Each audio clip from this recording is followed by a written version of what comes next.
Menteri Kesehatan Republik Indonesia Budi Gunadi Sadikin resmi imbau seluruh calon dokter spesialis atau PPDS untuk melakukan tes kejiwaan secara berkala selama menjalani pendidikan. Kebijakan ini muncul menyusul meningkatnya kasus stres, depresi, dan kelelahan mental yang dialami tenaga kesehatan di Indonesia. Menkes menegaskan tes kejiwaan diusulkan dilaksanakan setidaknya 6 bulan sekali. Hasil tes ini akan menjadi dasar bagi institusi pendidikan untuk memberikan dukungan atau intervensi yang dibutuhkan calon dokter. Yang pertama adalah pada saat rekrutmen dari calon peserta pendidikan dokter spesialis, itu diwajibkan untuk mengikuti tes psikologis. Sehingga dengan demikian, kita bisa mengetahui kondisi kejiwaannya dari bersangkutan untuk bisa melakukan pendidikan ini dan nantinya akan bisa melayani masyarakat dengan sebaik-baik. Saya juga minta yang kedua agar transparansi dari proses rekrutmen ini dilakukan dengan baik sehingga tidak ada lagi yang preferensi khusus yang mengakibatkan kita akan salah pilih dari peserta pendidikan dokter spesialis ini. Kami juga ingin memastikan bahwa afirmasi bagi putra-putri daerah yang masih kekurangan dokter spesialis kita lakukan.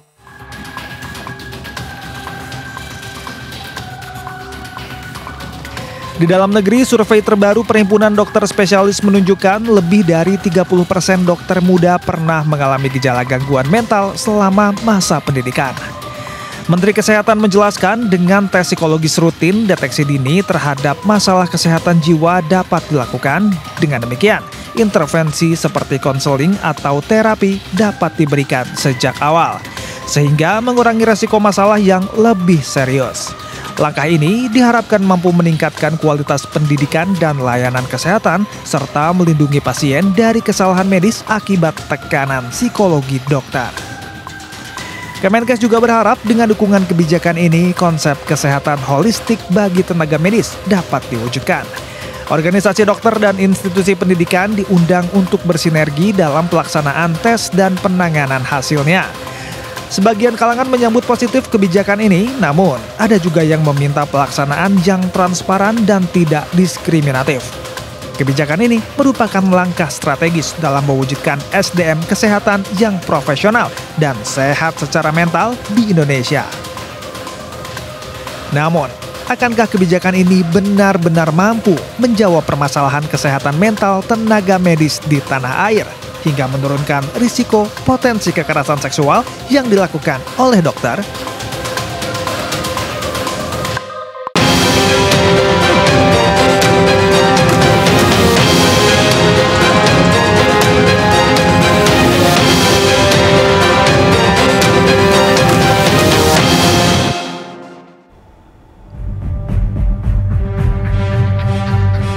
Ya, dunia kedokteran tak melulu menyoal ilmu dan keahlian. Lebih jauh dari itu, etika, empati, integritas, dan tanggung jawab kepada sesama harus terus dikedepankan. Sayangnya, setitik nilai yang menjadi kemelut di dunia kedokteran mendapatkan banyak sorotan. Kementerian Kesehatan bahkan menyarankan calon dokter untuk melakukan tes kejiwaan. Kemudian seberapa efektif langkah ini bisa menjadi langkah preventif? Saya akan ajak Anda untuk berbincang mengenai dibalik viralnya oknum dokter asusila dengan Ketua Konsil Kesehatan Indonesia, Dr. Gigi Ariyanti Anaya. Inilah One on One. Selamat malam, Dr. Ariyanti. Selamat malam, Mas Reza. Terima kasih sudah bergabung bersama kami. Apa kabar, Dok? Baik, baik. Sehat? Saya gimana? Sehat. Alhamdulillah. Alhamdulillah ya. Ya, Dok, ini kita ketahui banyak sekali kasus kekerasan seksual, kemudian ada juga bullying yang terjadi di sejumlah daerah di lingkup kesehatan Indonesia. Apa sebetulnya yang terjadi, Dok? Ya, sebenarnya kita terus terang dari Konsil Kesehatan Indonesia tentu prihatin sekali ya dengan adanya kasus yang marak akhir-akhir ini yang tentunya mungkin mencoreng juga ya di dunia kedokteran, di mana dokter-dokter ini sebenarnya diharapkan bisa memberikan pelayanan kepada masyarakat, tetapi akhirnya menimbulkan kekhawatiran sekarang ya akibat adanya ulah-ulah oknum seperti itu. Tentunya KKI bersama Kementerian Kesehatan akan melakukan evaluasi kembali kenapa hal ini bisa terjadi gitu ya. Dan tentunya banyak hal pastinya yang menyebabkan kasus-kasus dua ini terjadi seperti itu. Baik, beberapa waktu yang lalu Menteri Kesehatan ini Budi Gunadi Sadikin telah menginformasikan bahwa nantinya akan ada tes psikologi saat akan masuk pendidikan, serta saat sudah masuk pendidikan ini akan dilakukan tes psikologi secara berkala setiap 6 bulan sekali. Seperti apa kemudian metode yang dilakukan? Ya, jadi sebenarnya setiap dokter yang akan mengambil program spesialis itu pasti salah satu persyaratannya adalah lulus tes kejiwaan MMPI kita bilang, yaitu tes psikometri yang dilakukan untuk mengukur terhadap kejiwaan kepribadiannya dan juga terhadap psikopatologinya gitu ya. Dan ini harus kalau mereka nggak lulus mereka pasti nggak akan bisa, harusnya tidak boleh keterima di program spesialis. Ini kan yang program spesialis ya yang terjadi di Rumah Sakit Hasan Sadikin. Nah, tetapi dalam kasus ini kita perlu melihat kembali apakah kemudian kemarin dilakukan dengan baik tes MMPI ini ya. Dan yang kedua adalah kenapa kalau memang sudah dilakukan, sudah lolos gitu, kenapa terjadi hal seperti ini setelah sekolah ya. Nah, ini tentunya menjadi perhatian kita semua bahwa tes kejiwaan ini perlu diulang. Karena mungkin saja pada saat mereka melakukan program pendidikan ini terjadi tekanan, stres yang luar biasa. Karena sekolah spesialis ini kan berat ya. Sangat berat ya? Sangat berat, dan mereka itu langsung berurusan dengan, langsung turun ke lapangan gitu ya. Di tengah mereka juga berat untuk dalam hal sekolahnya, kemudian juga mungkin ada tekanan-tekanan ekonomi lain gitu ya, di rumahnya juga bisa aja terjadi hal-hal yang, karena biasanya kalau dokter spesialis nih umumnya udah nikah, sudah berkeluarga ya dok, sudah berkeluarga gitu kan. Nah jadi ini juga perlu dilakukan tes kembali, minimal menurut saya 1 tahun sekali itu harus dilakukan ulang kembali, khawatir ada perubahan atau depresi, stres yang terjadi pada saat proses belajar. Baik, tapi apakah selama ini saat ada peserta didik yang ingin mengikuti PPDS sudah dilakukan tes kejiwaan dok, atau belum dilakukan sejauh ini? Sudah. Itu adalah salah satu persyaratan untuk perekrutan para dokter, calon dokter spesialis PPDS ini adalah harus lolos MMPI ini. Baik, kemudian apa perbedaannya? Maksudnya perbedaannya gimana? Perbedaan yang dilakukan beberapa waktu yang lalu Menkes ini mengatakan bahwa akan dilakukan tes kejiwaan kembali. Apakah berbeda metodenya dengan yang sebelumnya atau sama, namun dilakukan secara berkala? Sama. Cuman kita harus ulang, karena itu kan MMPI itu salah satu tes kepribadian ya. Nanti orang itu karena stres, karena tekanan, bisa saja dia berubah gitu loh. Nah ini kan mesti kita kontrol lagi, apakah dia ada perubahan kepribadian, ada permasalahan kejiwaan yang berakibat membahayakan kepada pasien. Nah ini tentu harus didiskusikan apakah mereka bisa melanjutkan untuk pendidikan PPDS-nya. Baik, menarik tadi yang dikatakan oleh dokter, ada sejumlah tekanan yang mungkin ini dialami oleh sejumlah peserta PPDS. Di antaranya mungkin faktor ekonomi, kemudian mungkin ada faktor dari seniornya, atau mungkin faktor dari keluarganya juga. Apakah hal tersebut juga dilakukan pengawasan oleh KKI? Iya, jadi gini, seperti kita tahu juga kalau belajar ya memang namanya semua orang begitu masuk ke spesialis harus tahu bahwa ini berat gitu ya. Nah, kalau faktor ekonomi tentu kita harus lihat kembali permasalahannya apa, karena ada beberapa prodi spesialis yang melarang mereka untuk berpraktek. Sehingga pada saat mereka melakukan tindakan atau pekerjaannya sebagai PPDS ini, mereka tidak bisa bekerja, tidak bisa mendapatkan income. Dan memang PPDS di Indonesia ini beda sama di luar negeri. Kalau di luar negeri mereka tidak berbayar ya, dan juga mereka kan mengerjakan pasien, mereka mendapatkan jasa, walaupun jasanya nggak seperti dokter spesialis gitu ya. Kalau di Indonesia enggak. Nah, inilah kemudian tentunya ekonominya juga harus cukup nih kalau mengambil program dokter spesialis.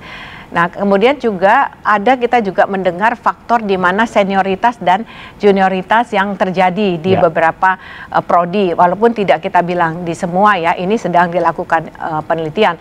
Tetapi berdasarkan hasil yang dilakukan investigasi oleh Kementerian Kesehatan, ada cukup banyak kasus yang dilaporkan ke Kementerian Kesehatan, ada lebih dari 2.000 kasus. Ada lebih dari 2.000? Iya, yang mereka kemudian melaporkan bahwa mereka dilakukan bullying ya, ada bullyingnya seperti apa, dan itu sudah ditindaklanjuti, ada 600 kasus. Artinya ada juga nih faktor ini yang mungkin bisa menyebabkan mereka depresi, yang contohnya kasus di Undip kan, yang sampai bunuh diri gitu. Nah, ini faktor-faktor lain yang juga bisa mempengaruhi. Baik, ada banyak sekali faktor yang dapat mempengaruhi. Berarti itu ada sistem yang salah, bisa dikatakan seperti itu, Dok ya. Apakah kemudian nanti sistemnya juga akan diubah? Karena kan tadi juga dikatakan kalau tidak salah, Bapak Menkes juga mengatakan bahwa ada peserta PPDS yang bahkan ini harus bekerja hingga 18 jam sehari. Kemudian ada juga yang tidak bekerja sesuai job desk-nya. Apakah nanti juga akan diubah? Ya, jadi program PPDS kan gini ya, program PPDS itu anak-anak ini masuk melalui universitas gitu ya. Tetapi pada saat mereka belajar, mereka itu sebagian besar waktunya itu di rumah sakit gitu. Sehingga ketika kita mau melakukan pengawasan, ini kan nggak bisa di Kemkes saja. Betul. Berarti Dikti juga, karena Dikti masuknya melalui Dikti, ya kan, dari universitas. Nah, mereka kemudian belajarnya di rumah sakit. Yang kebetulan ini adalah rumah sakit vertikal milik Kementerian Kesehatan. Nah, Kementerian Kesehatan tentunya tidak mau kasus ini terjadi di rumah sakitnya, ya kan? Nah, itulah yang kemudian Kementerian Kesehatan melakukan pengecekan, karena ternyata overload, waktu kerja yang berlebihan ini pun juga menjadi salah satu faktor mereka kemudian tidak bisa atau depresi. Sebenarnya mungkin saja mereka hari ini karena banyak pasien atau ada pasien kasus yang mereka harus datangin ya, harus ikut di dalam situ sampai malam misalnya, dan jaga malam. Besoknya tentu harus dipertimbangkan berapa jam gitu ya. Kalau sampai 2 malam mereka jaga malam, overtime terus ya, itu kan bisa mempengaruhi. Nah, ini pun juga akan menjadi bagian dari evaluasi tata kelola yang harus dilakukan oleh rumah sakit sebagai tempat penyelenggarasi pendidikan itu sendiri gitu. Baik, kembali lagi Dok ke tes psikologi yang tadi disarankan oleh Menkes untuk kedepannya. Jika nantinya sudah melalui pendidikan PPDS, kemudian tes kejiwaannya ternyata tidak lolos, apa yang kemudian dilakukan?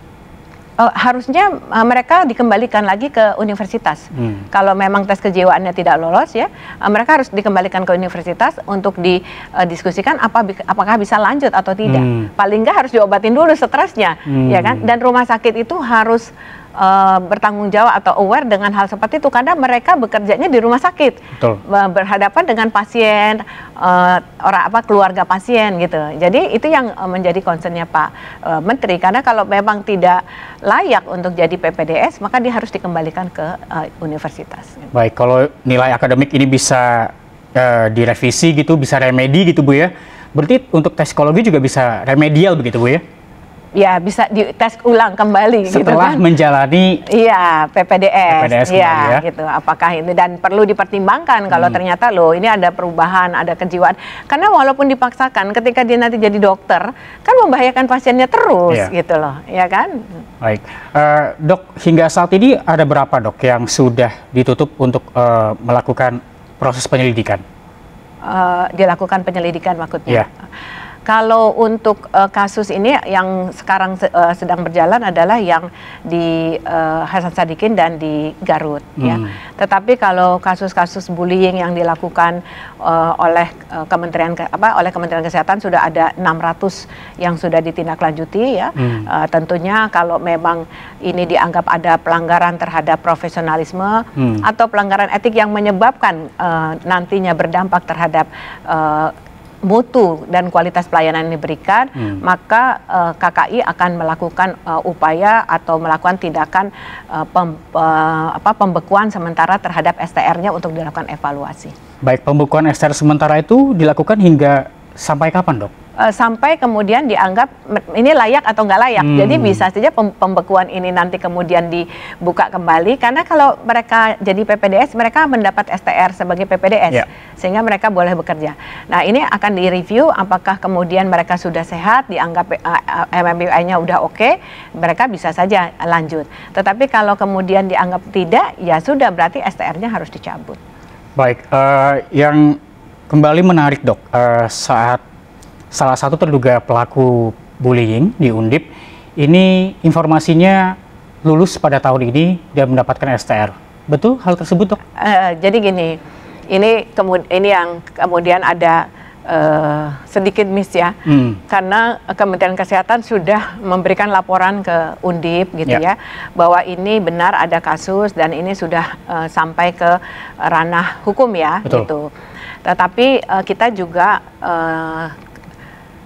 juga waktu itu, karena memang kita serahkan ke Undip, karena ini dari Undip, waktu itu memang pembekuan terhadap STR-nya belum dilakukan gitu ya. Kita lagi melihat tindak lanjutnya seperti apa, sarannya seperti apa. Ternyata yang bersangkutan tetap melanjutkan gitu loh pendidikan, dan kemudian masuk ke dalam list yang terdaftar untuk uji kompetensi. Nah, pada saat uji kompetensi kan ada lisan, ada wawancara. Memang waktu tulisan gitu ya, dia lulus. Tapi kemudian kita menemukan bahwa ini adalah pelakunya gitu ya, sehingga kita berkoordinasi dengan kolegium, dan untuk menjaga hal yang nantinya ke depan tidak dikhawatirkan kurang ini karena masih dalam proses penyidikan, maka KKI mengambil langkah-langkah membekukan STR-nya, dan juga kolegium, yang kebetulan kolegium ini perangkat daripada KKI, dan juga mempending untuk uji kompetensi lebih lanjut seperti itu. Ini yang perlu diketahui oleh para pemirsa dok ya, karena ini sangat bergulir kencang di media sosial bahwa mereka sangat marah ada terduga pelaku yang mengikuti uji kompetensi kemudian lulus bersama dengan seniornya bahkan, dan sudah dikonfirmasi oleh KKI bahwa hal tersebut tidak betul dan sudah diralat ya. Memang karena waktu itu kita juga tidak kolegium juga tidak hafal ya gitu. Tapi untungnya langsung terdetek, terus kita langsung minta kolegium mereka melakukan pembatalan terhadap kelulusan yang bersangkutan. Dan KKI untuk supaya tidak kemudian lolos lebih jauh lagi, maka KKI sudah membekukan STR yang bersangkutan. Baik. Dokter, ini perbincangan akan kita lanjutkan usai jeda. Pemirsa, One on One akan kembali usai jeda, tetaplah bersama kami.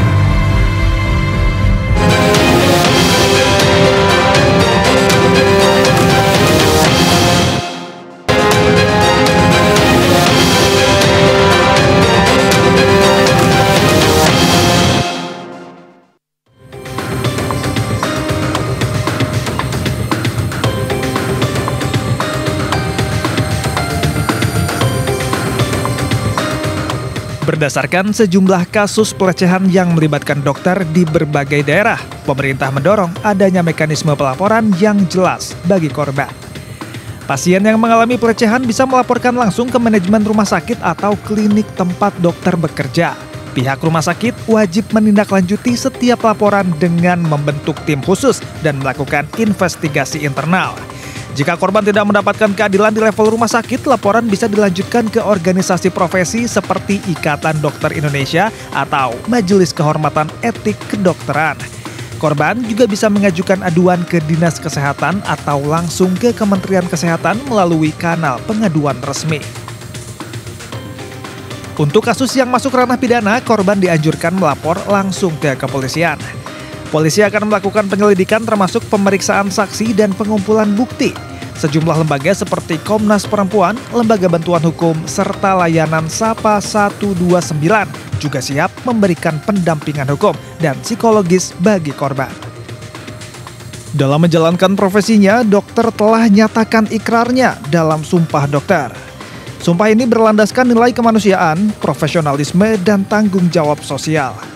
Dalam kasus di Kota Bandung, Malang, dan juga Garut menjadi sorotan publik setelah korban berani melaporkan dugaan pelecehan seksual oleh dokter. Kasus-kasus ini diproses melalui jalur internal, profesi, dan pidana secara paralel. Korban juga diimbau mengumpulkan bukti, kronologi, dan data pendukung saat melapor. Identitas korban dijamin kerahasiaannya. Salah satu layanan yang bisa diakses adalah Sapa 129 melalui call center atau WhatsApp, serta Komnas Perempuan dan kantor polisi terdekat. Masyarakat diminta aktif melawan segala bentuk pelecehan demi kesehatan dan keamanan pasien serta integritas profesi dokter. Pertanyaannya, sudahkah mekanisme pelaporan ini benar-benar memberikan rasa aman dan keadilan bagi para korban?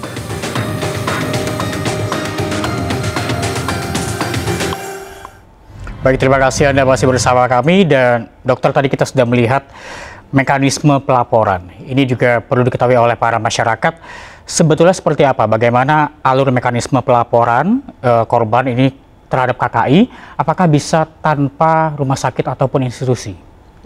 Jadi pelaporan ini sebenarnya yang paling dekat buat mereka itu adalah langsung ke fasilitas pelayanan kesehatan di mana mereka merasa tidak nyaman ya. Baik. Harusnya Vaskesnya itu merespon semua permasalahan, dan nantinya Vaskes itu harus berkoordinasi dengan KKI karena KKI itu punya majelis disiplin profesi yang mereka punya perwakilan di seluruh provinsi untuk menindaklanjuti.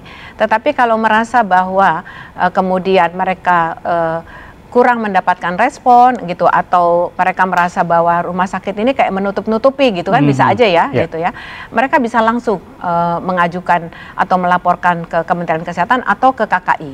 Di KKI ini kita punya majelis disiplin profesi yang akan segera menindaklanjuti semua laporan. Semua laporan-laporan ini sudah kita lakukan tindakan, sudah dari bulan KKI yang baru ini kan dilantik pada saat bulan Oktober. Saat ini kita sudah menyelesaikan 60 laporan terhadap kasus-kasus ini, dan mana yang kita bisa selesaikan, kemudian dia dihukum sanksi yang misalnya diputuskan di KKI atau mesti dibawa ke ranah pidana, itu sudah selesai. Nah tentunya KKI juga tidak hanya menunggu laporan. Jadi misalnya kemudian pasien belum melaporkan, kemudian ada viral berita-berita yang kita dengar, kita juga aktif turun untuk melakukan pengecekan di lapangan. Baik, tapi kan sekarang sedang marak nih dok, no viral, no justice. Seperti RSIS Sadikin Bandung, itu viral terlebih dahulu. Kemudian yang di Malang, selebgram Q ini melaporkan juga, dia bercerita melalui Instagram Story, media sosial. Berarti apakah kedepannya akan ada jaminan nantinya Vaskes di tempat di mana mereka menjadi korban ini dapat memberikan jaminan akan meneruskan kasus tersebut? Kita akan meminta Vaskes ya, karena Vaskes ini juga kan bertanggung jawab dan melaporkan semua ke Kementerian Kesehatan untuk melaporkan setiap ada kejadian gitu ya, yang dianggap memang ini melanggar. Tetapi kalau kemudian Vaskes tidak melaporkan dan kita juga mendengar laporan itu di masyarakat gitu, atau langsung ke KKI, ya kita akan turun dan kita akan melakukan investigasi ke Vaskes tersebut gitu. Jadi jangan khawatir terus kemudian ditutup-tutupin. Sekarang udah nggak bisa ditutup-tutupin lah. Kita harus kerja sama semua untuk supaya hal-hal yang seperti ini nggak terjadi lagi. Kalau ditutup-tutupin kan hal yang seharusnya tidak boleh dianggap biasa saja. Gitu. Baik, tapi tentunya hal tersebut pasti banyak membuat bingung masyarakat, terutama yang menjadi korban, dok.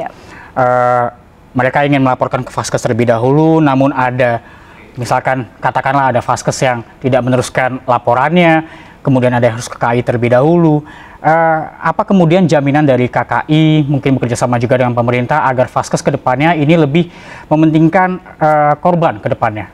Ya, kita akan melakukan koordinasi ya dengan pihak berwajib, dengan stakeholder terkait, termasuk dengan Vaskes, untuk kedepannya kita lebih berkolaborasi, terutama dengan Dinas Kesehatan juga, karena Vaskes di daerah ini kan yang mereka bertanggung jawab kepada Dinas Kesehatan. Nah, MDP ini punya perwakilan di provinsi ya, yang kita tunjuk, yang nantinya harus berkolaborasi dengan Dinas Kesehatan, sehingga susah juga ya kalau di daerah kemudian mereka harus melapor ke KKI gitu kan. Nah, makanya kita kemudian harus ada kepanjangan tangan kita di daerah-daerah. Jadi seperti itu, kita juga sekarang sedang memperkuatlah peran-peran itu semua sampai ke dinas-dinas. Nanti kita akan melakukan sosialisasi kembali apa yang mereka bisa lakukan supaya kalaupun vaskesnya tidak aktif, tetapi teman-teman masyarakat bisa ke dinas kesehatan setempat kan lebih mudah gitu ya. Baik, jadi sesuai domisili masing-masing juga dok ya, tidak menyusahkan para korban juga ya.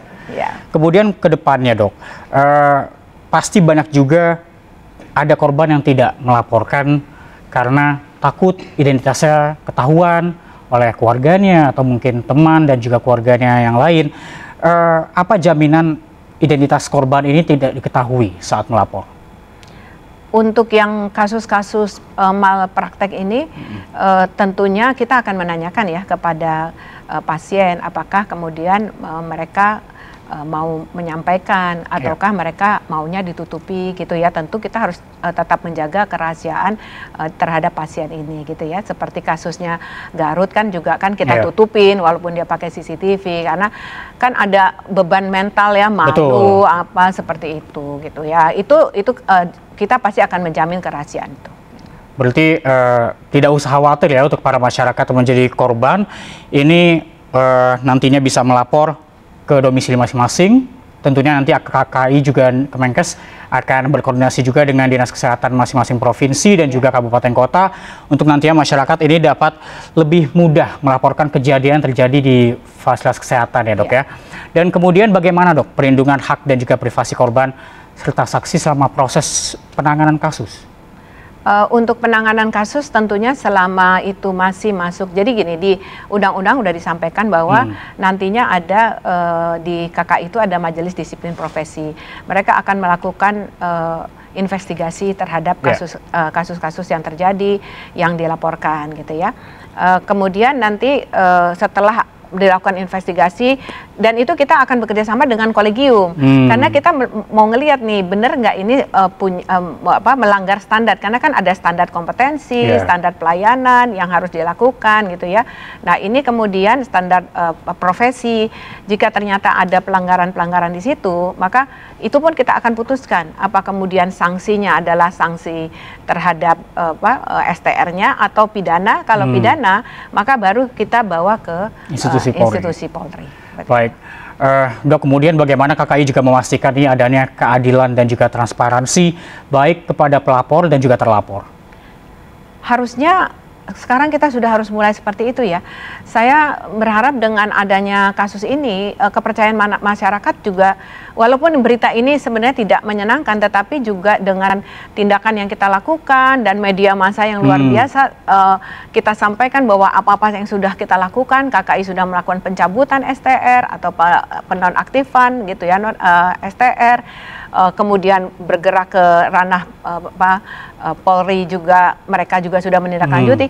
Ini mestinya memberikan kepercayaan ya kepada masyarakat, dan juga masyarakat harusnya tidak segan untuk melaporkan jika merasa ada hal-hal yang mereka rasakan tidak sesuai gitu ya dengan pelayanan yang mereka dapatkan gitu.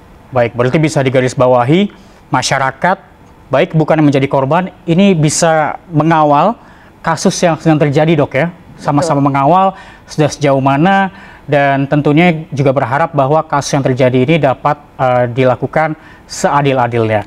Dan kemudian dok, tadi kan juga disampaikan di awal bahwa ada jumlah pelaporan yang terjadi untuk kasus bullying sendiri ini ada 2.000 lebih, dan saat ini yang sudah dilakukan penyelidikan kalau nggak salah tadi ada 600 lebih dok ya. Yang sudah ditindaklanjuti, ya. Apakah angka tersebut meningkat semenjak viralnya kasus-kasus yang terjadi?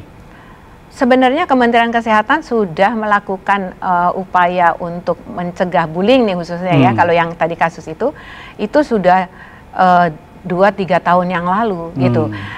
Mungkin ini terjadinya sebenarnya udah jauh gitu ya. Tapi orang juga bingung gimana cara melaporkan, dan takut kalau melaporkan nanti tahu-tahu nggak ditindaklanjuti, yang ada saya malah makin ditindas nih, makin dibully sama senior, makin lama lulusnya. Nah sekarang Kementerian Kesehatan sudah punya kanal untuk pelaporan yang kita merahasiakan siapa yang melapor gitu ya. Anonimus dok ya? Iya, kemudian kita akan melakukan investigasi kalau kemudian nanti ternyata ada masalah bullying itu benar ya, maka ini pun akan menjadi catatan ya, bisa dia sebagai bisa dia dibekukan STR-nya, bisa dia menjadi catatan dia di dalam kayak kalau tenaga medis itu dia punya logbook terhadap data-data dia. Baik. Itu akan bisa menjadi catatan pada saat nanti mereka mau mengajukan izin praktek, itu akan dikonfirmasi. Gitu, jadi ada verifikasi data juga dok ya? Betul. Baik, kalau untuk kasus bullying sendiri tadi angkanya ada 600 lebih yang sedang dilakukan penyelidikan. Kalau untuk kasus kekerasan seksual sendiri dok? Kasus kekerasan seksual memang yang beberapa ini kasus yang viral ini ya gitu, dan yang lain sih sebenarnya kita belum mendengar ya, belum menerima laporan gitu, tapi mudah-mudahan ya tidak bertambah gitu ya, cukuplah udah ini saja gitu. Tetapi kalaupun ada ya KKI pasti akan konsekuen untuk melakukan tindakan transparan ya. Kita tidak akan menutup-nutupi, kita tidak akan tebang pilih, siapapun akan mendapatkan hukuman yang sama, sanksi yang sama, seperti itu. Baik, dok, menjadi korban ini adalah hal yang berat. Berani melapor ini menjadi satu tindakan yang luar biasa. Kemudian bagaimana KKI ini bisa mengajak korban untuk berani melaporkan kasus yang mereka alami? Kita akan melakukan ini juga ya, sosialisasi kepada masyarakat ya. Ini dengan adanya kasus ini juga pembelajaran buat kita. Kita akan menggunakan media, kan ada media-media kita di dalam ya, dan ini juga bagus juga media TV juga selalu mengangkat ini, di mana nanti kita juga mengajak kepada masyarakat semua untuk jangan ragu untuk melaporkan, dan juga jangan khawatir gitu, karena sebenarnya yang dokter yang oknum seperti ini tuh jauh lebih sedikit daripada yang baik. Betul. Gitu loh. Jadi kan banyak yang bilang wah jadi takut gitu, nggak usah takut gitu. Tapi kalau ketika mendapatkan pelayanan yang dirasa tidak sesuai secara profesional ya sebagai dokter, juga jangan ragu untuk melaporkan. Nah, dengan banyaknya laporan ini kita berharap para masyarakat jangan segan melakukan, karena ada banyak laporan kemudian ditindaklanjuti. Ini pun membuat para dokter harus hati-hati loh gitu. Seperti itu ya. Nah, itu yang pentingnya seperti itu. Baik, kemudian ID juga ini sempat mengatakan dok bahwa ada SOP pasien ini tidak boleh sendiri, dan jika sendiri ini harus ada pendampingan. Sudah dilakukan kah dok? Jadi gini, SOP itu kan setiap rumah sakit itu harus mempunyai SOP sendiri. Ya. Contohnya untuk objin itu kalau dokternya berbeda jenisnya kelaminnya dengan pasien, maka pada saat pemeriksaan gitu mereka itu harus ditemani oleh satu orang, apakah keluarganya ataukah perawat gitu loh. Nah, itu SOP itu harus dipastikan compliance untuk semua dokter. Kalau ada satu dokter yang selalu kemudian tidak melakukan itu, maka itu harus menjadi tanggung jawab Vaskes. Kenapa dibiarkan dia melanggar SOP, dan SOP itu harus jelas, harus ada di setiap Vaskes. Nah, kalau pasien merasa kok saya cuma berdua ya gitu, nggak enak, itu jangan ragu bicara sama dokter gitu, nggak usah takut untuk meminta ditemani oleh perawat atau oleh keluarganya, seperti itu. Baik, berarti ini perlu diketahui juga kepada masyarakat dok ya. Betul. Bahwa jika mereka tidak nyaman, jika saat dicek begitu, ini bisa langsung mengkonfirmasi ke dokter tersebut untuk ada pendampingan baik dari perawat ataupun yang lainnya. Dan untuk dokter sendiri, oknum-oknum dokter ini juga seharusnya bisa memberikan langsung sesuai dengan SOP-nya. Selalu ada pendampingan jika nantinya ini pasien sendiri di ruangan, gitu dok ya? Betul. Baik. Pasien ini harus tahu haknya. Ini perubahan sistem dianggap menjadi kunci untuk menekan angka pelecehan seksual di dunia medis. Kemudian kanal-kanal apa saja dok? Tadi kan dikatakan bahwa kemudian kedepannya ini pasien-pasien bisa melaporkan melalui kanal-kanal yang disediakan. Kanal apa saja? Di Kemkes ada, Halo Kemkes bisa, ya kan? Di KKI bisa, kemudian Dinas Kesehatan bisa, ya. Kalau merasa di Vaskesnya mereka tidak bisa mendapatkan masukan atau tidak mendapatkan respon, yang paling dekat adalah di Dinas Kesehatan Provinsi dan Kabupaten Kota. Baik. Seperti itu. Tapi sarannya adalah langsung saja ke bersurat Vaskes saja ke yang menjadi lokasi kasusnya dok ya? Iya. Baik, dok, kita tahan dulu perbincangan kita. One on One akan kembali usai jeda, tetaplah bersama kami.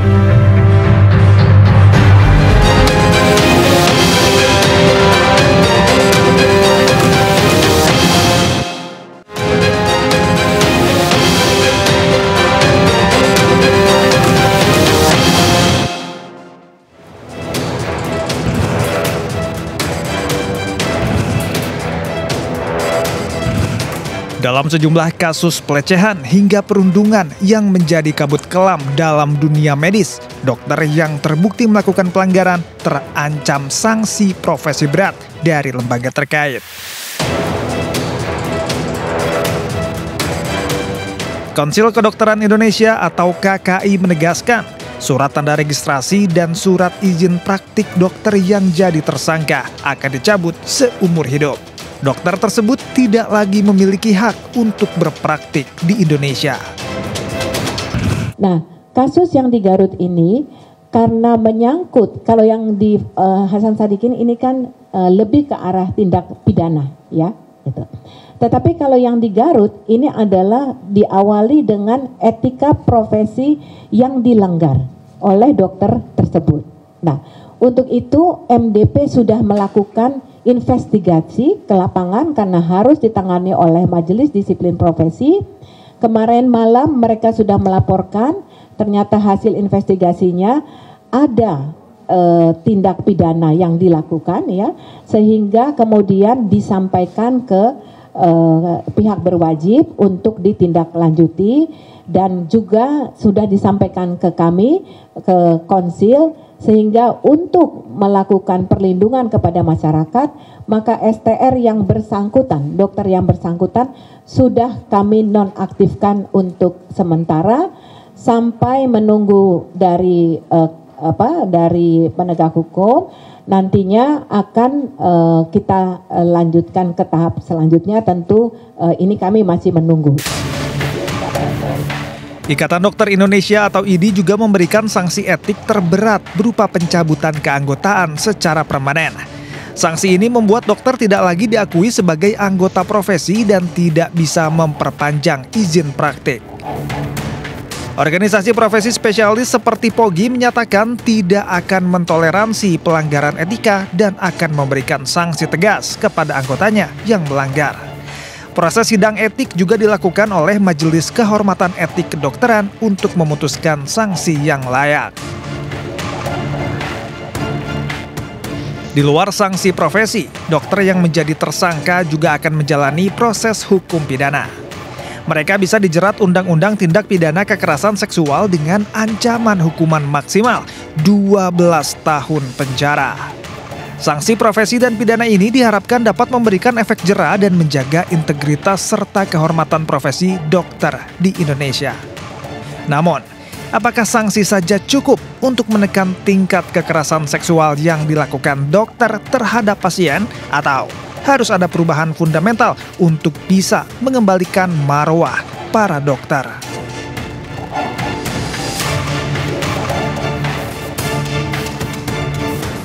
Ya, baik dok, berbicara mengenai sanksi. Tadi kita sudah lihat bersama apa saja sebetulnya jenis sanksi yang dapat diberikan kepada pelaku pelecehan seksual dan apakah ada sanksi yang bersifat permanen? Sanksi ini macam-macam ya, gitu ya. Kita harus lihat kasusnya satu persatu. Ya. Kalau kemudian ini menyangkut pelanggaran disiplin profesi, maka dianggap dokter ini sudah tidak kompeten lagi secara kualitas. Nah, sanksi yang bisa diberikan adalah melakukan pembekuan terhadap STR-nya, ya, atau pencabutan STR-nya, artinya selamanya dia tidak mendapat STR lagi. Dan STR ini adalah salah satu syarat untuk mereka mendapatkan surat izin praktek. Otomatis ketika kemudian mereka dicabut STR-nya, maka semua SIP-nya itu sudah tidak berlaku. Artinya dia sudah tidak bisa melakukan pelayanan lagi, gitu ya. Tetapi ketika kemudian mereka ternyata di dalamnya ada tindak pidana, maka tindak pidananya, sanksi pidananya tetap berjalan, gitu, dengan hukum pidana yang ada. Jadi ini kan berat sekali ya, seorang dokter, gitu, dia juga nggak bisa praktek lagi, mereka juga harus, misalnya harus dipenjara atau apa gitu. Ini sanksinya luar biasa, itu menurut saya.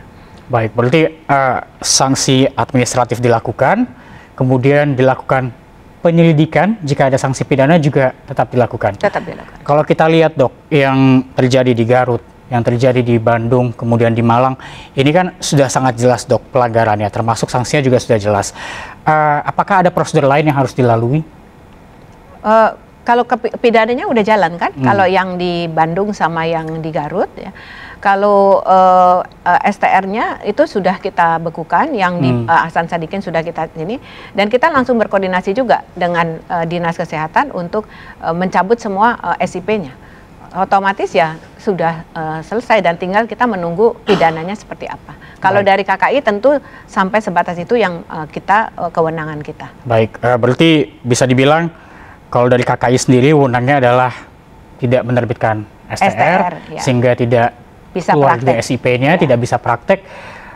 Apakah ada contoh dok di kasus-kasus sebelumnya ini KKI ini pernah memberikan sanksi kepada dokter yang bermasalah dan ini sudah terjadi secara permanen?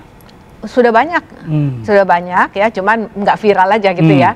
Misalnya dokter, contohnya ya, ada dokter dilaporkan oleh pasien karena kemudian pasien tidak mendapatkan inform consent yang baik, ya ternyata kemudian meninggal, misalnya dia nggak terima, kemudian dia lakukan gugatan, terus begitu kita cek ternyata SOP-nya itu tidak dilakukan. Jadi gini, kalau dokter itu mengerjakan pasien kan atau merawat pasien kan belum tentu pasien itu sehat ya. Betul. Pasien itu bisa sehat, bisa meninggal, tergantung kondisinya. Tetapi selama dokter itu melakukannya sesuai dengan SOP, maka dokter itu akan terlepas dari sanksi gitu ya. Tapi ketika kita meriksa, ada laporan meriksa ternyata ada SOP yang dilewati, maka dia akan kena sanksi. Ada beberapa yang kita sanksi, misalnya mereka kita bekukan 6 bulan STR-nya gitu. Itu tergantung berapa berat kasus pelanggaran yang dilakukan. Disiplin yang dilakukan. Seperti itu. Baik, pelanggaran apa dok yang paling banyak dilaporkan sejauh ini? Sejauh ini sih yang banyak dilakukan biasanya adalah pasien merasa tidak puas karena itu tadi tidak diberikan penjelasan. Mereka tidak terima kenapa kemudian keluarganya meninggal, seperti itu. Baik, kemudian apakah ada reformasi kebijakan nanti ke depannya sehingga kode etik ataupun prosedur di KKI ini pasca maraknya kasus pelecehan seksual oleh dokter akhir-akhir ini akan dilakukan? Kita sekarang sedang meningkatkan lagi pembinaan dan pengawasan, karena itu menjadi salah satu tugasnya konsil ya, Konsil Kesehatan Indonesia. Bagaimana tugas kami sebagai pembinaan dan pengawasan ini bisa berjalan. Kita akan melakukan sosialisasi kembali ya, tentunya kepada para dokter, pada seluruh tenaga kesehatan, karena konsil ini bukan cuma dokter aja, seluruh tenaga kesehatan. Pentingnya para tenaga kesehatan ini mengikuti SOP atau compliance dengan disiplin profesi. Kita juga akan bekerja sama dengan Dinas Kesehatan dan juga dengan Fasyankes untuk memastikan bahwa mutu pelayanan kesehatan ini juga bisa berjalan dengan baik. Dan tentunya kita berharap adanya perhimpunan, organisasi ini kita bisa bekerja sama juga gitu ya. Sehingga kalau yang mengawasinya banyak gitu ya, tentunya akan lebih bagus kan. Betul. Nanti yang menindaklanjuti tentu sesuai dengan regulasi yang ada gitu. Semakin banyak, bahkan masyarakat sendiri bisa saling mengawasi. Kalau melihat ini kok keluarga saya gini, ya bisa gitu, nggak ada masalah seperti itu. Baik, sejauh ini kendala apa dok yang paling berat untuk dilakukan dalam melakukan pengawasan? Sebenarnya selama ini mungkin koordinasi ya yang kurang gitu ya, dan ya koordinasi lintas pemangku kepentingan ini kan, seperti contohnya gimana nanti ke depannya kita berharap kolegium ini bisa kemudian masuk ke rumah sakit untuk mengawal sejak awal proses pendidikan, bukan di ujung udah uji kompetensi gitu, sehingga kita udah tahu ini sebenarnya mampu apa enggak, bukan hanya sekedar ujian terakhir gitu ya. Nah, karena kalau prosesnya saja dilewati sudah tidak benar, tentu hasil yang keluar dikhawatirkan menjadi dokter-dokter yang tidak mempunyai integritas yang baik. Maka ini juga nantinya kita akan melihat kembali standar kompetensi yang akan kita buat untuk terus meningkatkan kualitas dari pelayanan para tenaga kesehatan ini. Baik dok, kemudian bagaimana ini KKI dapat melakukan pengawasan yang berkelanjutan sehingga nantinya para pelaku ini tidak dapat melakukan praktik kembali? Karena kalau tadi kita lihat yang Undip seperti itu dok ya, ini STR bahkan terbit sehingga KKI harus berkoordinasi kembali sehingga STR kembali cabut agar SIP tidak terbit. Bagaimana dok?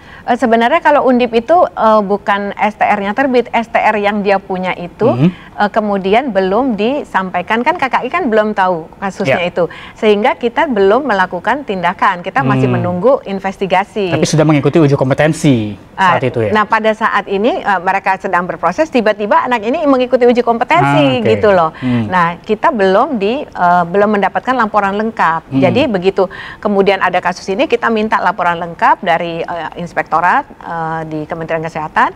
Nah kita ambil langkah langsung kita membekukan STR-nya. Baik, ada salah satu hal juga yang disampaikan oleh Menkes beberapa hari yang lalu bahwa pendistribusian peserta didik PPDS ini tidak merata di Indonesia. Langkah apa yang kemudian akan dilakukan dok? Kalau kita lihat ya, di daerah-daerah itu jumlah dokter spesialis itu sangat minim gitu ya. Apalagi sekarang maraknya rumah sakit swasta yang memberikan banyak kesempatan untuk dokter-dokter spesialis di ibu-ibu kota gitu kan. Tetapi kan pelayanannya kan harus merata ke seluruh daerah. Nah, untuk itu Kementerian Kesehatan sebenarnya sudah punya dulu program namanya beasiswa.